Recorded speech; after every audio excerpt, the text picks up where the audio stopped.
to prepare that foundation. They didn't fulfill their mission. So Revelation 21:1 says that the new heaven and the new earth must now come to Jerusalem again, or a new Jerusalem? A new Jerusalem. So with that new Jerusalem, there has to be a new 2,000-year foundation, just as the first Israel had a 2,000-year foundation. Therefore, each one of these periods in the history of the first Israel, this will be like Elijah, and this will be like John the Baptist. Jewish history will be like Elijah, and Christian history will be like John the Baptist. That same kind of resonance between the two histories. You're going to see camel hair and a leather belt. Now, John doesn't look like a lot. There's differences and uniquenesses. But you're going to see the camel hair. You're going to see the leather belt. And it's not a coincidence. Not a mere coincidence. But it's the fingerprint of God preparing the world for Christ's mission in the second coming of Christ. We start with Egypt. Jewish history begins with a 400-year period in Egypt. A period of bondage, of slavery, of hardship, of persecution. It was hard to be a Jew in Egypt, wasn't it? Very difficult period. It begins with Jacob, 12 sons, and 70 elders. And then over the course of 400 years, that foundation expands to become an enormous foundation of hundreds of thousands, and then centering on Moses, the Exodus out of Egypt. So the 400 years culminates centering on Moses, and the law, 12 tribes. The Pharaoh's heart ultimately softens, and the Exodus takes place. In Christian history, the history of the second Israel, Christian history begins with a 400-year period. In Rome, was it easy to be a Christian in Rome? The Christians in Rome were walking in the footsteps of the Israelites in Egypt. They were being persecuted. They were suffering. It began with Jesus, 12 apostles, and 70 disciples. And it began to expand in Rome, just like Jacob, the 12 sons, and the 70 members began to expand in Egypt. Were there differences? Oh, yeah.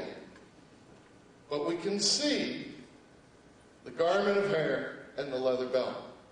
At the end of this period, in 392, Theodosius I, his heart softens. Constantine, his heart softens, doesn't it? The emperor of Rome, like the Pharaoh, has his heart softened. Constantine sees a cross in the sky.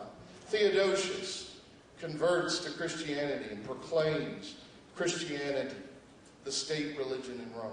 This is a spiritual exodus. A spiritual exodus. This was the physical exodus. This was a spiritual exodus. And Christianity throughout the Roman Empire became the state religion likewise after 400 years. A mere coincidence? I think not. What does it mean? It means that this era in Christian history is the second coming of this era in the history of Israel. So therefore, the circumstances, the struggles, the responsibilities of this era in Jewish history are reflected in this era in the history of Rome. In the history of Egypt, we move into the Promised Land and into a feudal society. The 12 tribes, they settle in the Promised Land. There's no central government, no central line of authority. There are different tribal areas. And they're trying to follow the law, the Ten Commandments, and the tabernacle. Sometimes they fight amongst each other. And they're trying to set up the ideal of Israel over the course of 400 years. During this period, there are about 15 judges that reign. And if you examine the role of the judge, you'll find that each judge, like Samuel, like Samson, like Eli, they served in a threefold type ministry. They served as king, chief priest, and prophet. They served in all those areas, functioned in all those areas. Those three offices were harmonized into one, centering on the judge during this feudal period of the history of the first Israel. This serves then as the foundation for the comparable period in Christian history, called the era of church patriarchs or the era of regional leadership. Christianity, like Judaism, also entered a feudalistic era. With the decline of the Roman Empire, you had Christian fiefdoms, Christian areas, each that was headed by a patriarch, an abbot, or a priest figure who headed up the church. It was the time of the monastic movement, where the gospel, the New Testament, was being formulated and brought together. Just like the Israelites followed the Ten Commandments, Christians were canonizing the New Testament in this same era. The church patriarchs, like the judge, had a threefold responsibility. They served as king of their area, chief priest of their area, and also prophet of their area, reflecting the reflection between the church patriarch and the judge is as dynamic as John the Baptist and Elijah. Because in a real manner of speaking, the patriarch is a second coming of sorts of the judge in the history of Israel. A mere coincidence? Just a coincidence, right? No, I think not. It's the fingerprint of God. So now we have two eras. We have 800 years of Jewish history and Christian history that seem to be reflecting one another. Now, there are differences, but there is this fingerprint of God that's binding both histories together. And why is that? Because it must mean that this second Israel has received the mission of the first Israel and the responsibility of the first Israel. That brings us to our third historical period, the period of kings. From judges to kings, we have a social advancement in Israel. Out of feudalism into a monarchic structure and organization, centering on the king. The last judge, Samuel, crowns who king? Saul, right? Crowns Saul king.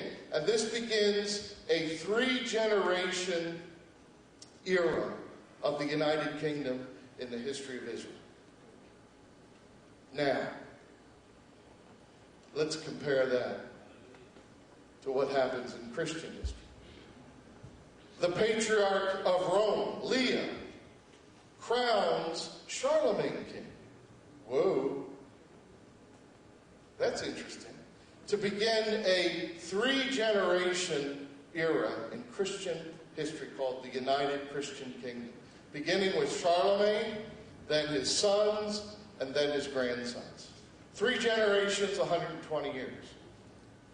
Just as Israel's king Saul began with being ordained, crowned by the prophet Samuel, Leah in Rome ordains the king.